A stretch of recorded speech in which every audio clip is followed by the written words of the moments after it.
موت کے حالات اور قبر اس تعلق سے کچھ باتیں رکھنے کی کوشش کروں گا کہ موت اس کی کیفیتیں کیا ہوں گی اور موت کے بعد ایک انسان کے ساتھ قبر میں کیا ہوتا ہے۔ اللہ رب العزت نے موت اور اس کا تذکرہ اپنی کتاب میں، نبی اکرم صلی اللہ علیہ وسلم نے احادیث کے اندر، اقوال صحابہ اور تابعین تبع تابعین بکثرت موت کے تعلق سے ہمیں تذکرے ملتے ہیں، چونکہ موت ایک ایسی حقیقت ہے جس سے دنیا کے کسی انسان کو، چاہے کسی مذہب، رنگ اور نسل اور دین اور فرقے کو ماننے والا ہو، یہ ایک ایسی متفق چیز ہے، یہ ایک ایسی چیز ہے جس پر سارے کے سارے اتفاق رکھتے ہیں، یونائٹڈ ہے کہ موت آنی ہے، چاہے وہ کسی مذہب، کسی دھرم، کسی پنتھ، کسی فرقے یا کسی رنگ اور نسل سے تعلق رکھتا ہو۔ ایسا آپ کو کبھی سننے میں نہیں آئے گا کہ یہ لوگ موت پر اعتماد نہیں کرتے یا موت پر بھروسہ نہیں کرتے یا موت کا ان کے پاس کوئی تصور نہیں ہے یا موت کا معاملہ نہیں ہے۔ اس چیز میں اختلاف ملے گا کہ رب ایک ہے، دو ہے، تین ہے یا سینکڑوں ہیں۔ اس چیز میں بھی اختلاف ملے گا کہ فلاں انبیاء ہے یا نہیں ہے، اس میں اختلاف۔ اس چیز میں اختلاف ملے گا کہ نیکی اور بدی کیا ہے، حرام اور حلال کیا ہے، لیکن اس چیز میں کسی کو اختلاف نہیں ہے، موت ایک اٹل حقیقت ہے اور انسان کو اس مرحلے سے گزرنا ہے، اس لیے کہ جو ذی نفس ہوتا ہے، پیدا ہوتا ہے، اس کو اس کی نفس پھر ختم ہوتی ہے، وہ خاتمے کو موت کہا جاتا ہے عربی زبان کے اندر۔ مرنا جس کو کہیں گے عام زبان میں اردو زبان میں جس طرح ہم کہتے ہیں، یا مرتیو کہتے ہیں کہ انسان مر جاتا ہے، ختم ہو جاتا ہے، فنا ہو جاتا ہے، تو جو پیدا ہوا اسے ختم ہونا ہے، اس چیز پر سبھی کا جو اتفاق ہے۔ اسلام ایک ایسا عالمی دین ہے جس نے انسانوں کے تمام سوالات کے جواب دیے۔ یہ وہ دین ہے جو انسانوں کو تعلیم دیتا ہے کہ تم دنیا میں کیوں آئے ہو، یہ وہ دین ہے جو یہ تعلیم دیتا ہے کہ تمہیں کیا کرنا ہے اس دنیا میں، یہ وہ دین ہے جو یہ بتاتا ہے کہ تم مرنے کے بعد کہاں جانے والے ہو، اور یہ وہ دین ہے جو بتاتا ہے کہ مرنے کے بعد تمہارے ساتھ کیا ہونے والا دوبارہ اٹھنے کے بعد، یہ وہ دین ہے بتاتا ہے کہ اچھے کرم، اچھے کام، نیکی کرنے والوں کا کیا انجام ہوگا، یہ وہ دین ہے جو بتاتا ہے کہ برے کرم، سو کرم، برے کام کرنے کا نتیجہ کیا ہوگا، گناہ اور معصیت والے کہاں جائیں گے اور کیا سلوک ہوگا۔ تو گویا اسلام وہ دین ہے جس نے پیدائش سے لے کر موت تک، موت کے بعد اٹھائے جانے کو اور اس کے بعد کے تمام مرحلے کو اپنے ماننے والے کو بتفصیل ڈسکس کیے، بتفصیل بیان کیے کہ اے لوگو یہ ہے تمہارا معاملہ، اور اس کی ساری تعلیمات، اس کا سارا جو کچھ اس نے کہا ہے، یہ ساری انسانیت کے لیے۔ اسلام کوئی ایک ایسا دین یا مذہب نہیں ہے جو کسی مذہب یا جاتی یا رنگ یا نسل یا قوم کے لیے آیا ہے، یہ وہ دین ہے جو ساری انسانیت کے لیے آیا ہے۔ اور تین اہم سوال جس کو انسان بار بار اٹھاتے رہے ہیں اور آج بھی یہ سوال انسان کو چبھتے ہیں، اس کا جواب اس سے نہیں مل پاتا، اسلام نے ان سوالات کے مفصل جواب دیے۔ پہلا سوال، ہم کہاں سے آئے ہیں؟ دوسرا سوال، ہم کیوں آئے ہیں اس دنیا کے اندر، کیا مقصد ہے؟ تیسرا سوال، اس دنیا کے بعد کیا ہونے والا ہے آخر؟ کیا ہم مر کھپ جائیں گے اور مٹی بن جائیں گے؟ کیا ہمارے کرموں کے حساب سے ہم دوبارہ اٹھائے جائیں گے یا نہیں اٹھائے جائیں گے؟ کیا ہونے والا ہے؟ یا پھر سب اٹھ کے سیدھے جنت میں، سورگ میں چلے جائیں گے، یا نرک جیسی یا جہنم جیسی کوئی چیز بھی ہے جس میں گناہگار اور سزا یافتہ لوگوں کو سزا ملے گی؟ تو اسلام کلیئر کٹ بہت ہی واضح انداز میں جواب دیتا ہے، ہم اللہ رب العزت کی طرف سے دنیا میں بھیجے گئے ہیں۔ تو ہم کہاں سے آئے ہیں؟ ہم جنت سے نکلے ہیں، آدم ہمارے باپ جنت میں بنائے گئے تھے، ہم وہاں سے نکلے تو ہم جنت سے آئے ہیں۔ اس دنیا میں کیوں آئے ہیں؟ سورہ زاریات سورہ نمبر 51 آیت نمبر 56، وما خلقت الجن والانس الا لیعبدون، تمہیں ہم نے دنیا میں جن اور انس کو اس لیے بھیجا تاکہ تم لوگ ہماری عبادت کر کے آؤ۔ تو اللہ نے مجھے اور آپ کو اور سارے مانووں کو اور سارے انسانوں کو اس لیے بنایا صرف اور صرف کہ وہ ایک اللہ کی پرستش، عبادت، پوجا اور اسی کی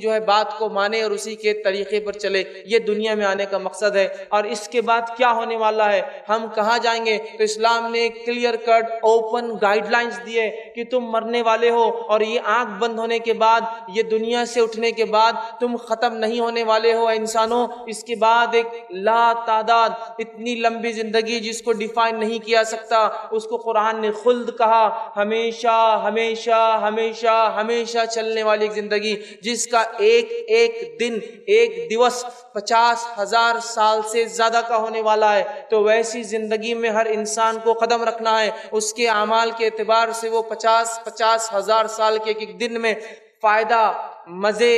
عیش اور نعمتیں اٹھائیں گا، اور اگر یہاں برے کرم اور غلط کام کر کے گیا تو اس زندگی میں یاتنائیں، کٹھنائیاں، تکلیفیں، اذیتیں، دردناک عذاب کا اسے سامنا کرنا پڑے گا۔ تو اسلام نے ہر سوال جو انسانی ذہن میں اٹھتا ہے اس کے بنانے کے تعلق سے، اس کے بنانے والے کے تعلق سے، اس کے دنیا میں آنے کے تعلق سے، اس کے دنیا سے جانے کے تعلق سے، اور دوبارہ اٹھنے کے بعد کیا ہونے والا ہے، بہت بہت واضح گائیڈ لائنز، کلیئر رہنما اصول، نصیحتیں، دلائل پیش کر دی۔ یاد رکھیے اللہ رب العزت آئیے ہماری موت کا خاکہ اپنی کتاب میں کھینچتا ہے، اور کیا ہی خوب فرماتا ہے۔ سورہ مومنون سورہ نمبر 23 آیت نمبر 99 اور 100 اللہ فرماتا ہے حَتَّى إِذَا جَاءَ أَحَدُهُمُ الْمَوْتُ قَالَ رَبِّ ارْجِعُونِ لَعَلِّي أَعْمَلُ صَالِحًا فِي مَا تَرَكْتُ، جب تم میں سے کسی کے پاس موت آتی ہے، موت کی گھڑی آتی ہے، اس کے فرشتے حاضر ہو جاتے ہیں،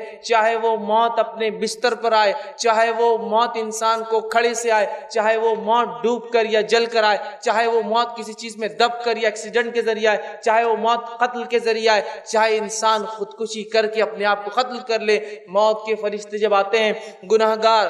فاسق، کافر اور اسی طرح جو ہے منافق کے پاس، تو وہ کہتا ہے حَتَّى إِذَا جَاءَ أَحَدُهُمُ الْمَوْتُ قَالَ رَبِّ ارْجِعُونِ، تو انسان کہتا ہے ان آنے والے فرشتوں سے، اے فرشتوں میرے رب سے جا کر گزارش کرو، رَبِّ ارْجِعُونِ، مجھے واپس لوٹنے کی تھوڑی ڈھیل اور مہلت اور تھوڑا سا ایک پیریڈ، ایک انٹرول، چھوٹا سا مجھے ایک وقفہ دیا جائے، لَعَلِّي أَعْمَلُ صَالِحًا فِي مَا تَرَكْتُ، تاکہ میں دنیا میں جو نیکیاں چھوڑ آیا تھا جا کر واپس کر لوں۔ اگر آستھاوار نہ تھا، ایمان والا نہ تھا، تو آستھا لالوں، ایمان لالوں ایک ستیہ ایشور ہمارے بنانے والے پر، اور اگر گناہگار تھا، ایمان والا تو تھا، تو مہلت مانگیں گا کہ کچھ پنیہ کے اور نیک کام کر کے میں آ جاؤں، تھوڑی سی مجھے ڈھیل اور سہولت اور مہلت دے دی جائے، تو وہ کہیں گا لعلی اعمل صالحا فیما ترکت، کہ مجھے تھوڑی سی ڈھیل اور مہلت دی جائے تاکہ نیکیاں جو چھوڑ آیا ہوں پھر کر لوں۔ کلا انہ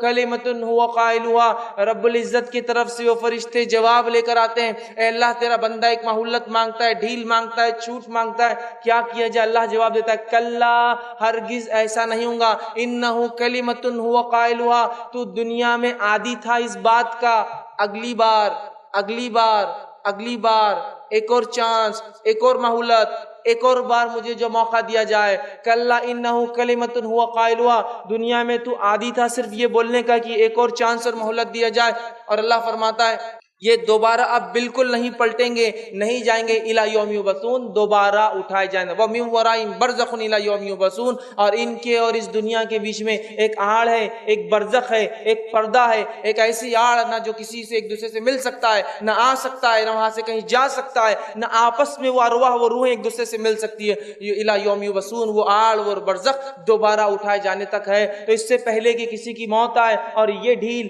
یہ سہولت اور یہ مہلت ہم مانگے جو کہ کسی کو آج تک نہیں دی گئی اور نہ ہی قیامت تک کسی کو ملیں گی، لہٰذا اچھے اعمال کر کے جو وہ فرشتے آئے خوشی خوشی ہم ان کے ساتھ نکل کر چلے جائے، ورنہ وہ فرشتے آ جائیں گے، پھر ہم ڈھیل اور مہلت مانگیں گے، گڑ گڑائیں گے، آہ و بکا کریں گے، چیخیں گے اور چلائیں گے، ہم چیخیں گے اور چلائیں گے، لیکن سارے لوگ موت اور میت ہے کہہ کر سمجھ نہیں پائیں گے، لیکن وہ میت، وہ مرنے والا خوب گڑ گڑائیں گا، آہ و بکا کریں گا۔ اللہ رب العزت نے اس بات کو سورہ قاف سورہ نمبر 50 آیت نمبر 19 میں یوں دہرا فرمایا وَجَاءَتْ سَكْرَةُ الْمَوْتِ بِالْحَقِّ، اور موت کی سکرات، موت کی سختیاں حق کو لے کر آ پہنچی ہے، اب غائب کے دروازے کھل چکے ہیں، فرشتے نظر آنے لگے ہیں اور غائب کی دنیا دکھ رہی ہے، فرشتے اپنی جماعت کے ساتھ آئے ہیں، ملک الموت اس روح کو لینے آئے ہیں، جیسے اس کے اعمال ہوں گے ملک الموت اپنا چہرہ اور ساتھ لانے والے اپنے ساتھیوں کے چہرے خوشنما اور بدنما اس کے اعتبار سے آئیں گے، اور آ کر اس شخص کی سخت گرفت کریں گے، پکڑیں گے، اور اس کے اعمال کے اعتبار سے وہیں سے اس کو سزا یا جزا کا ایک مرحلہ شروع ہو جائے گا کہ جو ہے کافر تھا وہیں سے مار پیٹ، اور قرآن کہتا ہے تھپڑ رسید کریں گے فرشتے اس کو، اس کے پیٹ پر، اس کے چہروں اور گالوں کے اوپر، اور وہیں نیکوکار ہوں گا، اس کو خوشخبریاں سنائی جائیں گی، اس کی روح مچلیں گی کہ کاش میں جلدی نکل جاؤں، اس لیے کہ فرشتے جو خوشخبری سنا رہے وہ میرے لیے ہے، اور میرے رب نے میرے لیے اتنی ساری نعمتیں اٹھا رکھی ہے، وہ نکلنے کو بہرحال تڑپیں گا۔ تو یاد رکھیے موت کی سختیاں حق کو لے کر آ پہنچی۔ قرآن کہہ رہا ہے وجات سکرت موت بالحق، موت کی سکرات نزع کی کیفیت حق کو لے کر آ گئی اور حق اس کے سامنے واضح ہو جاتا ہے۔ انسان جو دنیا میں جیتا ہے اور شروعات سے لے کر خاتمے 4 مرحلے میں زندگی کو گزارتا ہے۔ پہلا مرحلہ عالم ارواح، جب پیدائش سے پہلے میں جہاں تھا اور آپ جہاں تھے۔ دوسرا مرحلہ یہ دنیا کی زندگی جس میں میں اور آپ گزر رہے ہیں اور جتنے مجھے سن رہے ہیں اور جتنے انسان ابھی زندہ ہیں گزر رہے ہیں۔ تیسرا مرحلہ موت کے بعد وہ نیچے جو قبر کے اندر یا جہاں کہیں جانور نے کھایا ہو، جلا کر راکھ بنا کے اڑا دیا گیا ہو، پانی کے ذریعے بہا دیا گیا ہو یا آنکھ کے اندر کرنٹ دے کر اسے ختم کر کے مٹی بنا دیا گیا ہو، وہ زندگی، وہ ایک اور زندگی، تیسرا اسٹیج۔ پھر اس زندگی کے بعد چوتھا مرحلہ ہے انسان پھر اٹھائے جائیں گے اور اس کے بعد اعمال کے اعتبار سے جنت یا جہنم میں جائیں گے۔ تو زندگی کے 4 مرحلے ہیں۔ عالم ارواح پیدائش سے پہلے یہ زندگی جس سے میں اور آپ گزر رہے ہیں، وہ زندگی جو موت کے بعد اس گڑھے اور قبر کے اندر اور برزخ میں آئیں گی، اور چوتھی وہ زندگی جو دوبارہ ہم سب انسان آدم کی اولاد جو ہے، ایک ماں باپ کی جو اولاد ہے، سب اٹھائے جائیں گے، اچھے اور برے، کارے اور گورے، اونچے اور نیچے، اور سب کے ساتھ اللہ رب العزت فیصلہ کریں گا، انصاف کریں گا، ذرہ برابر بھی کسی کے ساتھ نا انصافی نہ ہوں گی۔ 4 زندگیوں کے مرحلے ہوتے ہیں، اس سے مجھے اور آپ سب کو گزرنا ہے۔ اور موت زندگی کا سب سے خطرناک، سب سے ہولناک، سب سے سخت مرحلہ ہے جس سے انسان گزرتا ہے۔ یہ پیدائش کے مرحلوں سے بھی کئی درجے زیادہ سخت جو ہے ایک مرحلہ ہے، اور اتنا سخت مرحلہ ہے کہ جس کی کوئی حد نہیں یاد رکھیے۔ اور موت ایک ایسی حقیقت ہے جس سے کسی کو انکار نہیں۔ اللہ رب العزت نے سورہ آل عمران سورہ نمبر 3 آیت میں 185 میں فرمایا کل نفس ذائقۃ الموت، ہر نفس کو، جو بھی نفس ہے اسے موت کا مزہ ایک نہ ایک دن چکھنا ہے، اور لوٹ کر ہم سب کو اپنے رب کے پاس جانا ہے۔ اور موت کی تکلیف کیا ہوتی ہے اس کو ٹھیک بتانا ناممکن ہے، یاد رکھیے، اس لیے کہ مرنے والا اٹھ کر یہ نہیں بتاتا کہ اسے کیا تکلیف ہوئی، ہاں لیکن کچھ باتیں اللہ کی کتاب اور اس کے رسول صلی اللہ علیہ وسلم نے سنت میں بتائی ہے، ان باتوں کو ہم جان سکتے ہیں، لیکن حقیقی کیفیت تو وہی انسان ہے جو اس سے گزرتا ہے۔ اور یاد رکھیے موت وہ مرحلہ ہے جس سے کوئی مستثنا ایکسپشنل نہیں ہے، سب کو اس سے گزرنا ہے، چاہے کسی مذہب اور کسی دین، کسی ملت اور کسی قوم کا وہ رہنے والا تھا، تو اس سے گزرنا ہے۔ تو ٹھیک بتانا ناممکن ہے، لیکن اللہ رب العزت نے جو موت کی سختی اپنی کتاب میں، نبی اکرم صلی اللہ علیہ وسلم نے موت کی سختی جو کتاب میں بتائی ہے، اس میں سے ایک بات سورہ قیامہ سورہ نمبر 75 آیت نمبر 24 سے لے کر 35 میں اللہ فرماتا ہے، اور خاص طور سے گنہگار انسان کے لیے، ویسے نیکوکار کے لیے بھی بہت ساری باتیں ہیں، لیکن گنہگار انسان کے لیے اللہ فرماتا اور کہتا ہے وَوُجُوهٍ يَوْمَئِذٍ بَاسِرَةٌ، اور اللہ فرماتا ہے اور کتنے چہرے اس دن اداس ہوں گے، کتنے چہرے اس دن اداس ہوں گے۔ پھر فرمایا تَظَنُّ أَن يَفْعَلَ بِهَا فاقرہ، سمجھتے ہوں گے کہ ان کے ساتھ اب کمر توڑ معاملہ، بہت سخت معاملہ ہونے والا ہے۔ کَلَّا إِذَا بَلَغَتِ التَّرَاقِ، اور جان جب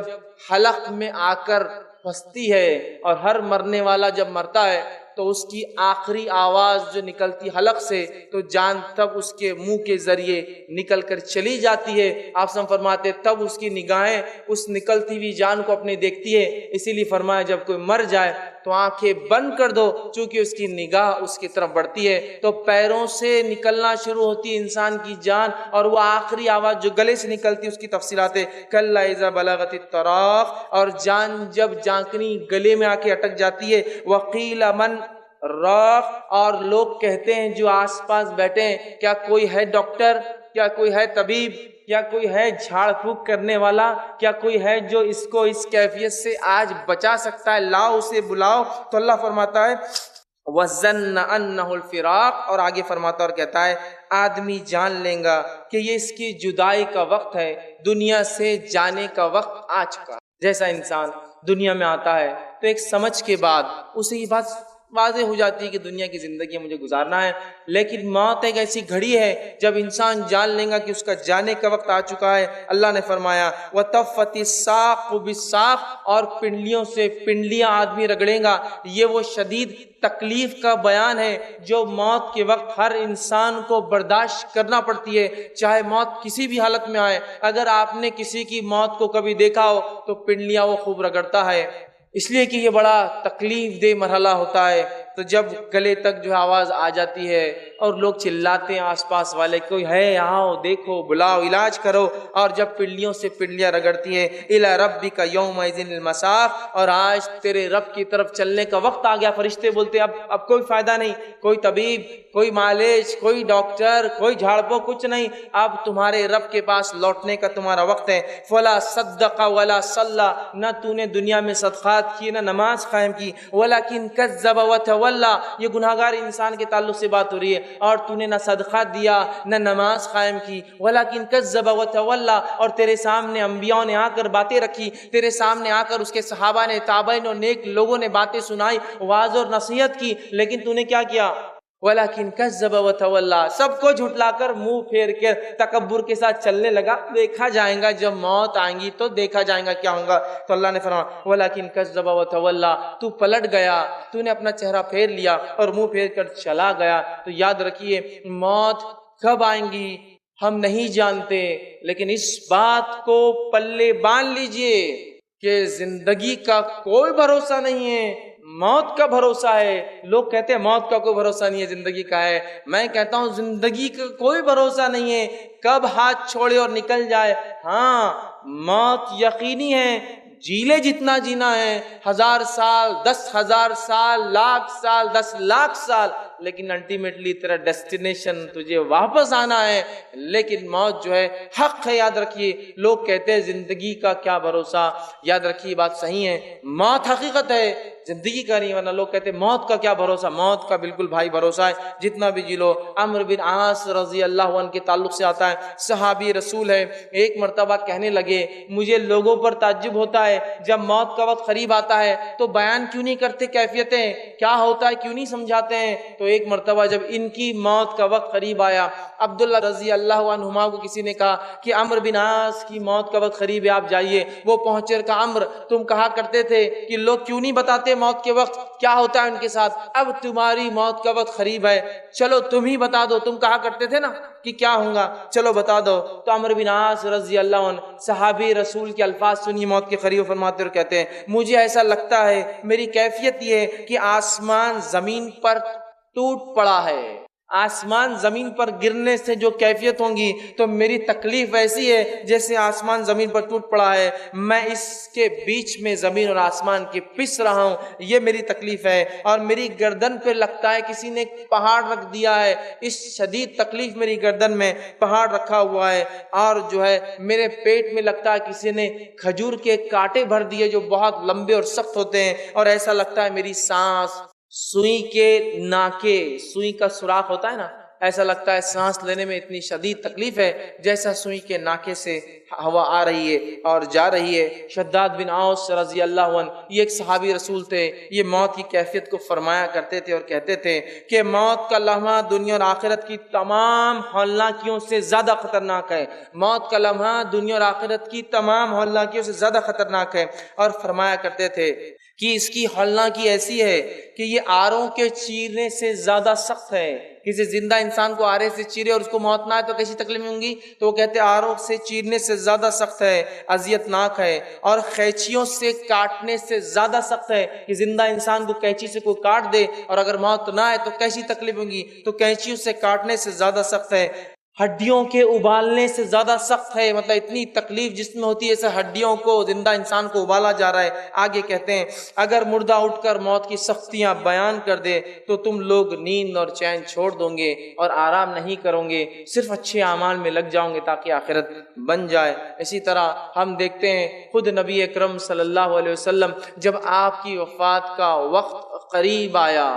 جب آپ کے انتقال کا وقت قریب آیا، یہ انسانوں میں سب سے نیک انسان تھے جس کو دنیا نے کبھی دیکھا ہے اور دیکھیں گی۔ یاد رکھیے نبی اکرم صلی اللہ علیہ وسلم چونکہ وفات سے، انتقال سے کوئی مستثنا نہیں ہے۔ آدم علیہ السلام آئے تو دنیا سے چلے گئے، نوح آئے تو وہ بھی چلے گئے، ابراہیم آئے تو وہ بھی جانے کے لیے چلے گئے، موسیٰ بھی آئے تو چلے گئے، عیسیٰ علیہ السلام اٹھا لیے گئے، لیکن آئیں گے چونکہ موت ضروری ہے، پھر اپنی زندگی 40 سالہ گزار کے موت اور وفات پھر پا کے جائیں گے۔ نبی اکرم صلی اللہ علیہ وسلم آئے تو آپ بھی چلے گئے۔ تو آئیے آپ صلی اللہ علیہ وسلم کی کیا کیفیت تھی، نبی اکرم صلی اللہ علیہ وسلم کی کیفیت کے تعلق سے آتا ہے۔ بخاری کی روایت ہے، ماں عائشہ رضی اللہ عنہا فرماتی ہے اور کہتی ہے اللہ کے رسول صلی اللہ علیہ وسلم کی کیفیت موت کے وقت یہ تھی، آپ کی وفات کے وقت آپ اپنے داڑھی کو بار بار وہ کرتے، چہرے مبارک پر بار بار ہاتھ پھیرتے، اپنے چہرے پر بار بار پانی ڈالتے اور پانی ڈال ڈال کر یہ کہتے سبحان اللہ ان للموت لسکرات، اللہ کی ذات پاک ہے، موت کے لیے بہت سختیاں ہیں، اللہ کی ذات پاک ہے اور موت کے لیے بہت سختیاں ہیں۔ آپ کے تعلق سے آتا ہے کہ پھر آپ کہتے کہ مجھے وضو کرنا ہے، آپ کو نماز کے لیے وضو کروایا جاتا، اس حالت میں بھی آپ نماز کو جانے کی کوشش کرتے، وضو کرتے اور آپ بے ہوش ہو کر گر جاتے، پھر آپ پانی مارا جاتا، آپ پھر ہوش میں آتے، پھر وضو کرتے اور پھر بے ہوش ہو جاتے، پھر آپ کو ہوش میں لایا جاتا، پھر آپ وضو کرتے، پھر بے ہوش ہو جاتے اور اسی کیفیت میں اپنے چہرے پر آپ ہاتھ پھیرتے، داڑھی پر ہاتھ پھیرتے، پانی مارتے اور کہتے سبحان اللہ، اللہ کی ذات پاک ہے۔ موت کے لیے بہت شدید تکلیفیں ہیں۔ ماں عائشہ رضی اللہ عنہا فرماتی ہے رسول اکرم صلی اللہ علیہ وسلم میری مانڈی کے اوپر وفات کر گئے، آپ کی حالت اور کیفیت وفات کی دیکھ کر مجھے اس کے بعد کسی کی موت کی خبر سن کے بہت زیادہ غم نہیں ہوتا تھا، اس لیے کہ میں نے اپنے نبی کی وفات خود دیکھی تھی۔ تو یہ رسول اللہ صلی اللہ علیہ وسلم کی کیفیت ہے۔ اور جو ہے ہم جو اس موت کو معمولی اور مذاق سمجھتے ہیں، اس کے لیے ہماری کوئی تیاریاں نظر نہیں آتی، کوششیں نظر نہیں آتی۔ اللہ جو بات کہتا ہے، جس کے پاس لوٹ کر جانا ہے اسی کے پاس، اس کے بتائے ہوئے طریقے، دین، شریعت اور اس کے نبی کی سنت کی طرف وہ رجحان نظر نہیں آتا۔ ہمارے چہرے، ہمارے لباس، ہمارے معاملات، ہماری تجارتیں، ہمارے شادی بیاہ، ہماری تمام چیزوں سے ایسا نہیں لگتا کہ کبھی مجھے اور آپ کو مرنا ہے۔ لیکن میرے بھائی یاد رکھو، پچھلے رمضان بھی ہم لوگ جمع ہوئے تھے، پچھلے رمضان کئی لوگ تھے جو اس مجمع میں آتے تھے اور لائیو کانفرنس کو سنتے تھے۔ آج ان میں سے خود آپ گواہی دے سکتے ہیں کئی لوگ موجود نہیں ہیں، اور اگلے رمضان شاید بہت سارے لوگ خود مقرر اور سننے والوں میں سے کئی لوگ دنیا سے چلے جائیں، اس لیے کہ آئے ہیں تو واپس تو جانا ہے۔ اس کی تیاری جانے سے پہلے مجھے اور آپ کو کرنی ہے، یاد رکھیے۔ لیکن موت کی وہ تیاری نظر نہیں آتی جس کے تعلق سے انبیاء علیہ الصلوۃ والسلام بھی ڈرتے تھے۔ اصحاب رسول کی کیفیت یہ تھی کہ موت کے تذکرے آتے تو کبھی بے ہوش ہو جاتے، کبھی جو ہے ہوا سمجھتے آپ، سینسز کھو جاتے، ان کے آؤٹ آف سینس ہو جاتے کہ کیا تذکرہ چل رہا ہے، اس لیے کہ انہیں ڈر ہوتا کہ یہ امتحان ہے، یہ ایک سخت گھڑی ہے اور اعمال کے اعتبار سے اس کے اندر فیصلے ہونے والے ہیں۔ اور موت کے بعد خبر کی ہولناکیوں کے تعلق سے نبی اکرم صلی اللہ علیہ وسلم نے اتنی واضح باتیں بتائی کہ جس کی کوئی انتہا نہیں۔ جامع ترمذی کی روایت ہے، نبی اکرم صلی اللہ علیہ وسلم فرماتے ہیں میں نے خبر سے زیادہ گھبراہٹ والی جگہ کوئی نہیں دیکھی۔ آپ سے فرما رہے میں نے خبر سے زیادہ، گریو سے زیادہ، وہ اندر جو گڑھا زمین میں کیا جاتا ہے جس کو قبر کہتے ہیں، اس سے زیادہ ہولناک، گھبراہٹ والی اور خطرناک جگہ نہیں دیکھیے۔ اور کیوں نہ ہو تھوڑا قبر کو اگر تصور کر لیا جائے، سوچا جائے، مٹی کا گھروندہ ہے، مٹی کا بچھونا ہے، مٹی کا اوڑھنا ہے، آزو مٹی اور بازو مٹی ہے، من بھر مٹی اوپر سے بھی ڈال دی گئی ہے، نہ کوئی سوراخ ہے، نہ کوئی دیا ہے، نہ کوئی لائٹ ہے، نہ کوئی چھوٹا سا ٹمٹما ہے کہ جس سے کچھ روشنی مل جائے، سانپ اور بچھو ہے، جانور اور کیڑے اور مکوڑوں کا گھر ہے، انسانی جسم گل اور سڑ جاتے ہیں۔ لیکن یاد رکھیے اللہ رب العزت دوبارہ اٹھا کر عالم برزخ میں اپنی قدرت سے ان کو ان کے اعمال کے اعتبار سے گرفت کرتا ہے۔ اور خبر ایک بہت ہی سخت جگہ ہے، اور اسی خبر کے فتنے سے نبی اکرم صلی اللہ علیہ وسلم پناہ مانگتے۔ مسند احمد کی روایت ہے آپ صلی اللہ علیہ وسلم دعائیں سکھلاتے تھے کہ کیا دعائیں کرنا ہے کہ ہم قبر میں آزمائے نہ جائیں، کہ ہمیں قبر کے عذاب سے بچا لیا جائے، ہمیں قبر کی سختیوں سے جو ہے بچا لیا جائے۔ اسی طرح ہم دیکھتے ہیں سنن نسائی کی روایت ہے، رسول اللہ صلی اللہ علیہ وسلم فرماتے ہیں، غور سے سنیے روایت کا، فرماتے ہیں کہ تم لوگ فتنے قبر میں دجال سے بھی زیادہ جو ہے آزمائے جاؤں گے، تم لوگ فتنے قبر میں دجال سے بھی زیادہ۔ دجال کا فتنہ جب سے دنیا بنی ہے تو ختم ہونے تک دجال کا فتنہ سب سے بڑا فتنہ ہے۔ اس کی فتنے کی شدت یہ ہے کہ آدم علیہ السلام نے اس کے تعلق سے اپنی قوم کو ڈرایا، نوح علیہ السلام نے اپنی قوم کو نصیحت کی اور واعظ کیا، جبکہ یہ آنے والا ہے امت محمدیہ کے اندر، لیکن پہلے نبی اور پہلے رسول نے اس سے ڈرایا تو کہا تم قبر میں دجال کے فتنوں سے زیادہ جو ہے آزمائے جاؤں گے۔ اس بات کو سن کر صحابہ زار و قطار رونے لگے کہ کیا اتنی سخت آزمائش ہماری قبروں میں ہونے والی ہے؟ تو آپ نے کہا تمہاری اتنی آزمائشوں کی۔ جامع ترمذی کی روایت ہے، عثمان بن عفان رضی اللہ عنہ کے تعلق سے آتا ہے کہ جب آپ قبر کے پاس سے گزرتے یا قبرستان جاتے، قبر کے پاس جاتے تاکہ عبرت حاصل ہو، تو آپ کی کیفیت یہ ہوتی کہ اتنا روتے اتنا روتے اتنا روتے کہ آپ کی داڑھی جو بہت گھنی تھی آنسوؤں سے بھر جاتی، اور کہا کرتے تھے کہ یہ منزل جس کے لیے آسان ہو گئی باقی ساری منزلیں اس کے لیے آسان ہیں، اور جس کے لیے اس منزل میں سختی اور پکڑ ہو گئی باقی سارے مرحلے پہلے سور سے لے کر قیامت تک اور اس کے بعد جو ہے حشر اور آخرت تک، اس کے لیے حساب و کتاب تک سارے مرحلے اس کے لیے بہت مشکل ہے۔ بحقی کی روایت ہے، عمر ابن خطاب رضی اللہ عنہ جو کہ بہت سخت جان اور ایک قوی ہیکل مضبوط قسم کے جسامت والے انسان تھے، اس صحابی کے تعلق سے خلیفہ رسول تھے، جو ہے دوسرے جو ہے خلیفہ تھے، اور اس کے ساتھ ساتھ آپ کے کئی فضائل ہیں۔ آپ کے تعلق سے آتا ہے کہ آپ اتنا روتے تھے، قبر کا سوچ سوچ کے اتنا روتے تھے کہ آخر وقت میں آپ کی وفات سے پہلے چہرے کے اوپر 2 لکیریں پڑ گئی تھی، جس کے آنسو جانے اور جانے کی وجہ سے چہرے پر 2 سیاہ لکیریں پڑ گئی تھی، چونکہ آنسو ہمیشہ وہاں سے بہہ کر نیچے کی طرف آتے تھے۔ اتنا صحابہ روتے تھے اور اس قبر سے اور موت کی کیفیت سے پناہ مانگتے تھے، لیکن ہمارے اعمال، ہمارے معاملات آج نظر نہیں آتے کہ کسی بھی چیز سے پہلے کبھی یہ سوچا ہوں کہ مرنے کے بعد اس کے وجہ سے کیا انجام میرا ہو سکتا ہے۔ نوجوان ہے تو اپنی جوانی کے اس میں عالم میں غرق ہے، نشہ، منشیات، لڑکیوں کو چھیڑنا اور افیئرز اور زنا اور بدکاریاں اور اپنی جوانیوں کو برباد کرنا۔ بچے ہیں تو والدین ان کو تعلیم اور تربیت نہیں دے رہے اسلام کی۔ بڑے ہونے کے بعد جو محنت اور مشقت حلال کے لیے ہونی چاہیے وہ حرام کے لیے ہم کرتے ہیں۔ ساری زندگی جو ہے صرف ادھر اور ادھر اور اس کو اور اس کو تکلیف دے کر مال کمانا چاہتے ہیں، حرام کاریوں میں اپنی زندگیاں گزارنا چاہتے ہیں،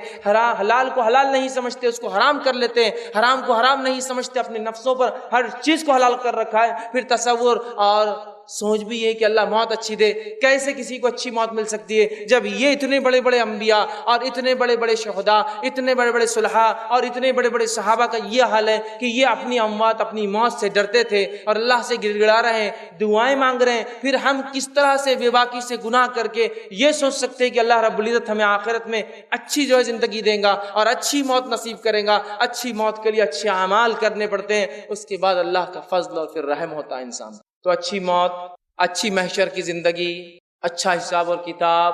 آخرت میں فیصلے کے اعتبار سے جنت، یہ آسانی سے حاصل نہیں ہوتی ہے۔ مجھے اور آپ کو اپنی زندگیوں کو بہت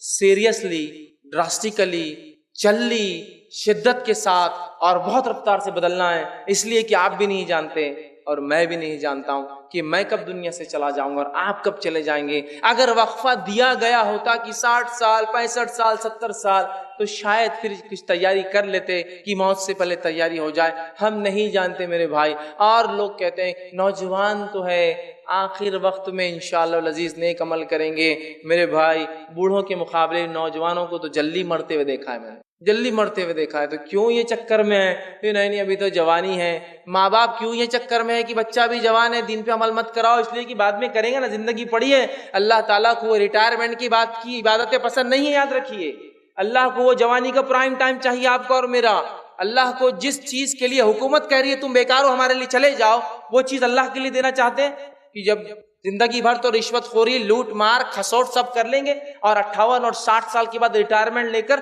اللہ اللہ کر لیں گے، حج کر لیں گے، داڑھی رکھ لیں گے۔ ارے جس عمر کو تو حکومت کہہ رہی بیکار ہو گیا تو گھر جا کر بیٹھ، اس عمر کو اللہ کے لیے دینا چاہتے ہیں۔ اور اپنی جوانیوں کو والدین خود بچوں کو کہتے ہیں کہ ابھی ضرورت نہیں ہے، تو کیا تم لکھا کر لائے ہو تمہارے بچے کتنے دن جئیں گے؟ اور کیا میں لکھا کر لایا ہوں کہ میں اتنے دن میں مروں گا اور بوڑھا ہوں گا؟ ہمیں اپنی زندگیوں کو بہت جلدی تبدیل کرنا ہے، اس سے پہلے کہ موت کا شکنجہ کس لیا جائے، فرشتوں کو آرڈر اور حکم دے دیا جائے، پھر اس کے بعد ہم کہیں حتی اذا جاء احد الموت قال رب ارجعون، اے اللہ تھوڑی سی مہلت دی جائے، واپس ریٹرن لوٹنا ہے، نیک کام کرنا ہے، لعلی اعمل صالحا فیما ترک، جو نیکیاں تیرے نبی بتا کر گئے تھے، تیرے دین و شریعت نے بتائی تھی، میں کر کے آؤں، نہیں ملنے والا یہ موقع یاد رکھیے نہیں ملے گا، اور انسان کی فطرت ہے اسے کہا جائے نماز اگلے جمعے سے، دیندار بنو اگلے رمضان سے، اچھا پڑھو اگلے سیمسٹر سے، فلاں کام اگلی فصل سے، اچھا بزنس کرو اگلے سیزن سے، اگلا موقع چاہیے۔ اللہ کہتا کلا نہیں ملنے والا تجھے اگلا موقع، چونکہ تیری فطرت ہے اگلا موقع چاہیے اور تو کرتا نہیں ہے اعمال، لہٰذا اپنی زندگیوں کو بہت جلدی تبدیل کرنا ہے۔ میں اور آپ نہیں جانتے کیا حال ہونے والا ہے۔ ابن ماجہ کی روایت ہے، ابو ذر غفاری رضی اللہ عنہ فرمایا کرتے تھے جب برزخ اور موت کی کیفیت اللہ کے رسول صلی اللہ علیہ وسلم بیان کی تو کہنے لگے کاش کہ میں درخت ہوتا، لوگ آتے کاٹتے سکھا کے مجھے جلا دیتے، میں انسان پیدا نہ ہوا ہوتا، اس لیے کہ درخت سے پوچھ نہیں ہونے والی، مجھ سے اللہ رب العزت پوچھ کرنے والا ہے۔ کتاب الزہد کے اندر ابو ہریرہ رضی اللہ عنہ کے تعلق سے آتا ہے کہ جب آپ کی موت کا وقت قریب آیا، انتقال کا وقت قریب آیا، دنیا سے کوچ کر جانے کا وقت قریب آیا تو رونے لگے۔ یہ بھی ایک خوش نصیبی کی موت ہے کہ انسان بیمار ہو اور توبہ کا موقع ملے، اچانک آنے والی موتوں میں توبہ کا موقع نہیں ملتا۔ تو بہرحال تو رونے لگے اس موت کی کیفیت میں، اور روتے روتے جو ہے لوگوں نے پوچھا اے ابو ہریرہ کیوں روتے ہو، کیا دنیا سے جانے کا غم ستاتا ہے تمہیں؟ تو کہنے لگے ابو ہریرہ رضی اللہ عنہ کہ کہا دنیا سے جانے کا چھوڑنے کا غم نہیں ہے، لیکن میرا سفر بہت لمبا ہے، طویل سفر ہے میرا، اور خلیل زاد راہ ہے میرے پاس، توشہ بہت کم تیار کیا ہے، سفر کچھ زیادہ ہی لمبا ہے، سفر لمبا ہے، میں نے زاد راہ سفر کی تیاری کے لیے سامان کم جمع کیا ہے۔ اور پھر فرماتے ہیں میں نے اپنی زندگی کی شام ایک ایسے ٹیلے پر گزاری ہے جس کے آگے میں نہیں جانتا ٹیلا پار کرنے کے بعد کہ میرے لیے جہنم ہے یا میرے لیے جنت رکھی گئی ہے۔ تو یہ اصحاب ہیں جن کے تعلق سے اللہ کی کتاب نے کہا رضی اللہ عنہم ورضوا عنہ، اللہ ان سے راضی اور وہ اللہ سے راضی۔ اگر ان کی اموات اور ان کی موت پر یہ ڈر رہے ہیں، اتنے کثیر اعمال کرنے کے بعد اگر یہ قلیل کہہ رہے ہیں اس کو زادرہ قلیل، جبکہ ابو ہریرہ رضی اللہ عنہ کی شخصیت کس کو نہیں پتا ہے؟ حدیث کا کوئی طالب علم ایسا کوئی ہو سکتا ہے جس نے ابو ہریرہ رضی اللہ عنہ کے تعلق سے نہیں سنا ہو کہ فلاں صحابی ہے؟ یہ وہ صحابی ہے جس نے 5000 سے زیادہ حدیثیں روایت کی ہے رسول اکرم صلی اللہ علیہ وسلم سے، اور قیامت تک جتنے لوگ اس حدیث پر عمل کریں گے سب کا ثواب ابو ہریرہ رضی اللہ عنہ۔ تو یہ وہ صحابی ہے، لیکن اپنی موت سے دیکھ کتنا گھبرا رہے، کتنا ڈر رہے۔ اور کیوں نہ ہو اللہ رب العزت نے تو یوسف علیہ السلام کا ذکر کیا اپنی کتاب میں، جب یوسف علیہ السلام کی موت کا قریب آیا، وقت قریب آیا، تو کہنے لگے کہ اللہ جو ہے جعلنی مکرمن والحقنی بالصالحین، اے اللہ مجھے اکرام والے اور نیک لوگوں میں شمار کر۔ انبیاء ہے اور ایسے نبی ہے یوسف علیہ السلام کہ جس کے جیسا نسب تو کسی کا نسب نہیں۔ سجرا بڑا دادا نبی ابراہیم علیہ السلام، دادا نبی اسحاق علیہ السلام، باپ نبی ہے نا، آپ کے جو والد تھے یعقوب علیہ السلام، اور خود نبی۔ اس کے بعد کہہ رہے ہیں کہ اے اللہ جو ہے میرا حساب آسان کرنا اور مجھے جو ہے نیکوکاروں میں شمار کرنا، میرا اچھے لوگوں میں میرا شمار کرنا۔ تو یہ ہے انبیاء، یہ ہے اصحاب، یہ ان کا ڈر ہے۔ اور ہمارے اسلاف قبروں سے بہت ڈرتے تھے، قبر کے عذاب اور موت سے ڈرتے تھے۔ آج لوگ یہ دھڑلے سے کہتے دیکھا جائے گا مرنے کے بعد، بھائی تو نے میری زمین لے لی، دیکھا جائے گا مرنے کے بعد، بھائی تو نے میرا پیسہ لے دیا نہیں، دیکھا جائے گا مرنے کے بعد۔ میرے بھائی نپٹا لے یہاں، سب ختم کر دے یہاں، دیکھا کچھ بھی نہیں جانے والا ہے، صرف لیا اور لیا جائے گا اور واپس دیا اور دیا جائے گا، کچھ دیکھا جائے گا نہیں۔ کوئی مہلت، کوئی چھوٹ، کوئی پہچان، کوئی نسب، کوئی خاندان، کوئی رشوت، کوئی سونا، کوئی چاندی، کوئی خوبصورتی، کوئی مالداری، کوئی حسب نسب تیرے کچھ کام نہیں ہے رکھتی برابر۔ وہاں صرف بدلہ نیکیوں سے چلیں گا مرنے والا۔ اگر مرنے کی کیفیت ٹھیک ٹھیک بتا دیتا تو شاید ہمیں پتہ چل جاتا، چونکہ مرنے والا بتا نہیں پاتا ہے کیا ہوتا ہے۔ قرآن حدیث سے میں نے کچھ باتیں جمع کی ہے کہ نیک اور بد کی موت کیسی آتی ہے۔ یہ روایتیں صحیح بخاری، صحیح مسلم، جامع ترمذی، سنن ابن ماجہ، سنن نسائی اور دیگر کتابوں سے میں نے جمع کی ہے، لیکن ہر روایت میں ایک مخصوص پارٹ اور حصہ آ رہا تھا، تو میں نے وہ سب کو چھوڑ کر، حوالوں کو چھوڑ کر ایک ترتیب دے دی پورے واقعے کو، ایک سیکوینس بنا دیا۔ حوالے چاہیے تو بعد میں مجھ سے آپ لے سکتے ہیں، لیکن اگر میں الگ الگ حوالے بتاؤں گا تو پھر وہ ترتیب نہیں جم پائیں گی کہ کیسے کب اور کیا ہوتا ہے۔ لہٰذا میں نے سب روایتوں کو ملا کر ایک ترتیب وار واقعہ آپ کے سامنے میں بیان کر رہا ہوں، تاکہ ایک تسلسل کے ساتھ ایک سیکوینس میں سٹوری یا ایک سیکوینس میں واقعہ آپ کے سامنے آ جائے، ورنہ الگ الگ حوالے میرے پاس پورے موجود ہیں۔ تو آئیے اچھے اور برے کے ساتھ کیا ہوتا ہے اس کی تفصیلات ہم دیکھتے ہیں تاکہ ہمیں پتہ چل جائے موت کیسی کیفیت اور موت کے بعد کیا ہونے والا ہے۔ تو آئیے سب سے پہلے نیک انسان سے شروع کرتے ہیں، سیدھے ہاتھ والے لوگوں سے شروع کرتے ہیں، جنتی لوگوں سے شروعات کرتے ہیں، اللہ کے انبیاء، صلحاء مطلب صالحین، صدیقین، شہداء اور نیکوکاروں سے شروع کرتے ہیں، ان کی کیفیت کیا ہوں گی نیک لوگوں کی۔ تو سب سے پہلی چیز، جب موت کا وقت آتا ہے تو نیک لوگوں کے پاس فرشتے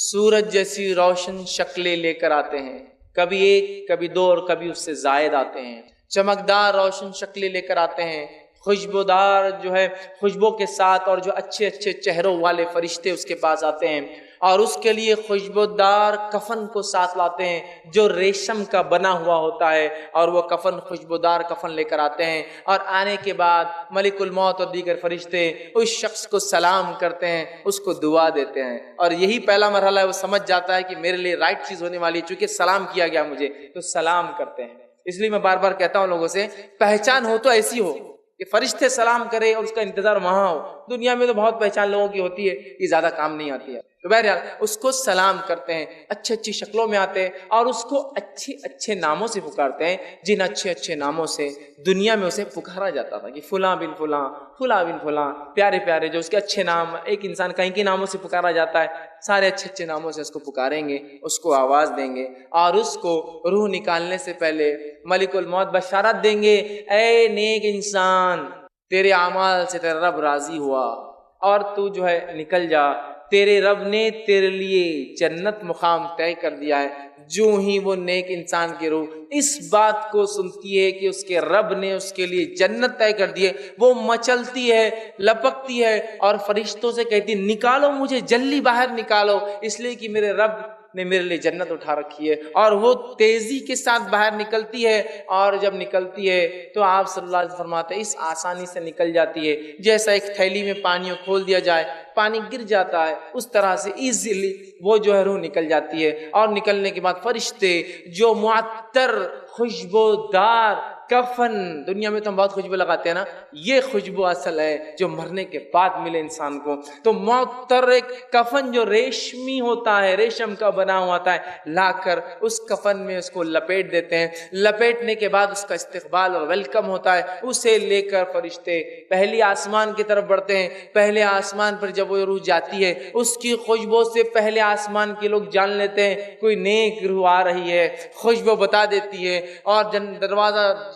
جو ہے آسمان کا کھٹکھٹایا جاتا ہے، پوچھا جاتا ہے کون، تو کہا جاتا ہے فلاں بن فلاں کی روح لائی جا رہی ہے، فرشتے کہتے ہیں استقبال، خوش آمدید، ویلکم، خیر، بہت خوب آئے، بہت اچھے، دروازے کھول دیے جاتے ہیں، پہلے آسمان کے فرشتے مبارکباد دیتے ہیں اس مبارک روح کو کہ تو بہت کامیاب روح رہی، تیرا سکسیسفل مشن رہا دنیا کے اندر، آ جا، ویلکم، سلام کرتے ہیں، اور اس کے ساتھ اس کی محبت میں چونکہ اس کی خوشبو اور نیک بندہ تھا، اس کو چھوڑنے ان فرشتوں کے ساتھ جو روح نکال کر لائے دوسرے آسمان کے دروازوں تک جاتے ہیں چھوڑنے کے لیے، چلو دوسرے آسمان کے دروازے پہ دستک دی جاتی ہے، دوسرے آسمان کے فرشتے بھاپ لیتے ہیں کوئی نیک روح آ چکی ہے، خوشبو سے دروازہ کھول کر سلام ہوتا ہے، ویلکم کیا جاتا ہے، استقبال کیا جاتا ہے، مبارکبادیں دی جاتی ہے کہ تم کامیاب رہے اپنی زندگی کے اندر، آؤ، اور پھر تیسرے آسمان تک سارے لوگ مل کر فرشتے چھوڑنے جاتے ہیں، چھوڑ کر آتے ہیں، مرحلہ 1 2 3 4 5 6 7ویں آسمان تک جاتا ہے،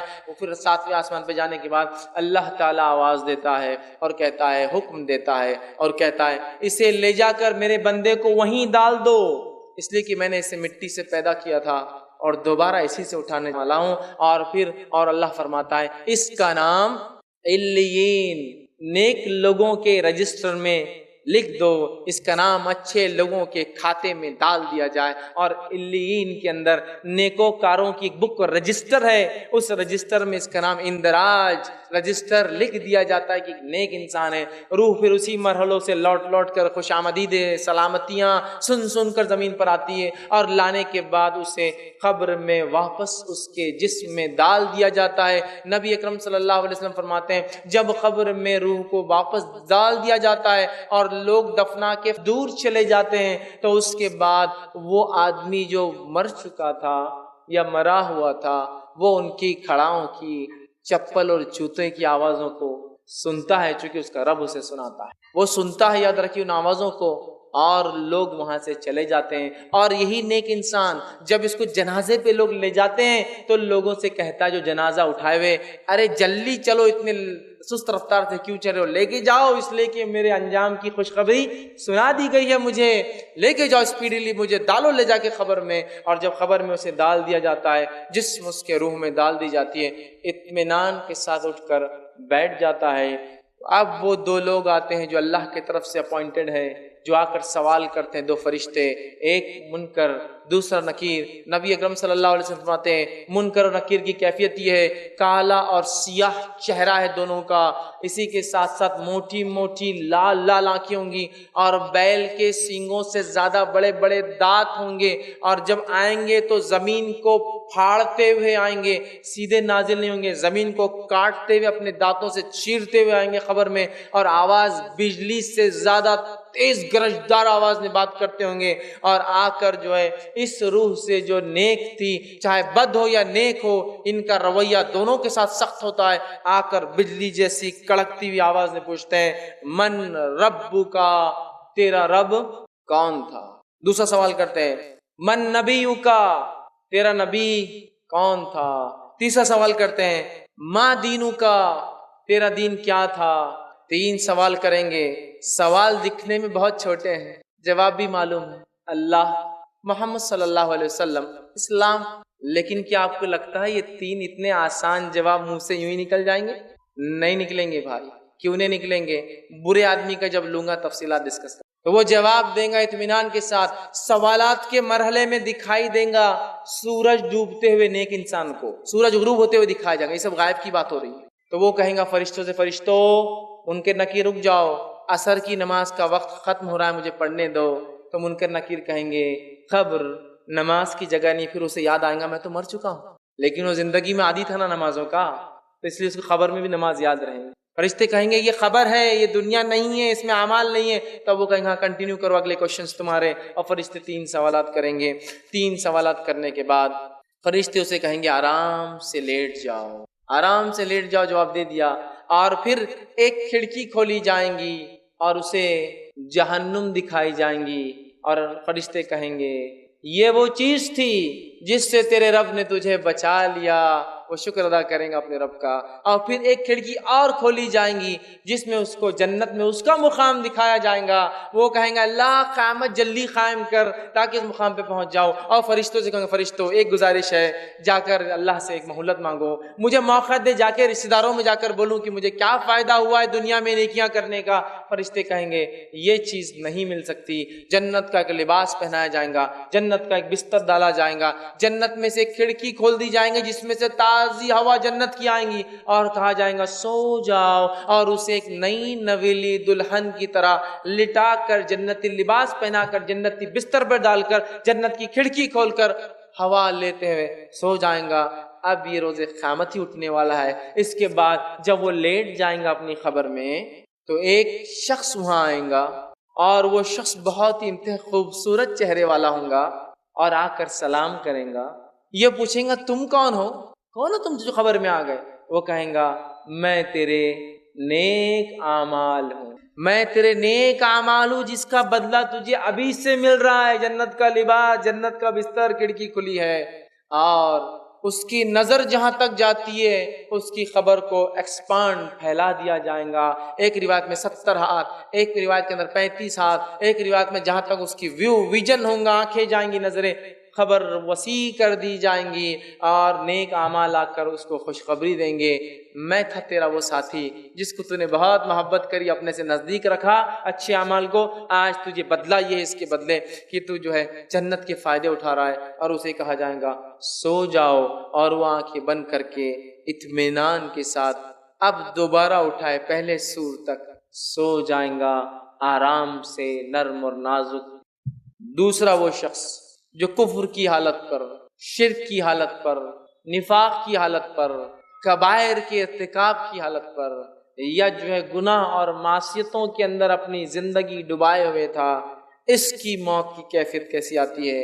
اللہ کے رسول فرماتے ہیں، بہت ساری روایتوں کو ملا کے میں نے پھر ایک مجموعہ بنا دیا کہ اس کے ساتھ کیا ہوتا ہے. حوالے میرے پاس موجود ہے، آپ بعد میں دیکھ سکتے ہیں. جب ایسے آدمی کی موت کا وقت قریب آتا ہے تو فرشتے ملک الموت اور دوسرے فرشتے انتہائی بدصورت گندی گندی صورتوں میں آتے ہیں، بدبودار سڑے ہوئے مردار گوشت کی بدبو جیسی آتی ہے، ویسا ٹاٹ سمجھتے، ٹاٹ وہ جو ہوتا ہے نا تھیلے جس کو بولتے ہیں، ٹاٹ کا بدبودار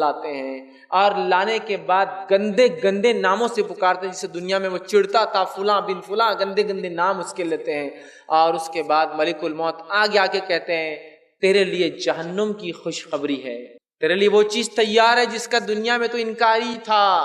تو انکار کرتا اور کفر کرتا تھا،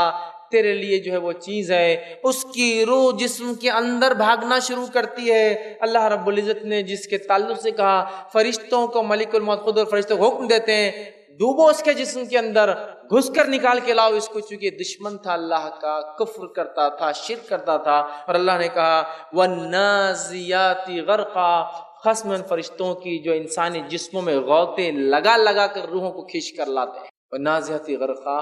فرشتوں کی خصم جو جسم میں گھس کر کافر، منافق، فاسق، فاجر، کبائر کے کرنے والے کی روح کو کھینچ کر نکالتے ہیں، اور جب روح کو کھینچتے ہیں تو اللہ کے رسول فرماتے ہیں ایک لوہے کی سلاخ ہو جس کے اوپر کانٹے لگے ہوئے ہو، کیل لگی ہو، اور ایک بھیڑ جس کی اون گیلی ہو، ایک شیپ جس کا اون، اس کا وول گیلا ہو، اس میں اگر اس کانٹے کو گول گھمایا جائے اس لکڑی کو اور پھر کھینچ کے نکالا جائے، اس سے بھی زیادہ دردناک تکلیف اسے ہوتی ہے۔ اون ہوتا ہے نا، اون، زندہ بھیڑ کا اون آپ کھینچیں گے تو اس کی چمڑی نکل کے آ جاتی ہے، اس طرح سے تکلیف ہوتی ہے، یہ اندر گھستا ہے۔ اور اللہ رب العزت نے اسی مقام اور اسی کیفیت کو دوسری جگہ یوں فرمایا اور کہا، سورہ انعام سورہ نمبر 6 آیت نمبر 93 میں، وَلَوْ تَرَى إِذِ الظَّالِمُونَ فِي غَمَارَاتِ الْمَوْتِ وَالْمَلَائِكَةُ بَاسِطُو أَيْدِيهِمْ أُخْرِجُوا أَنفُسَكُمُ الْيَوْمَ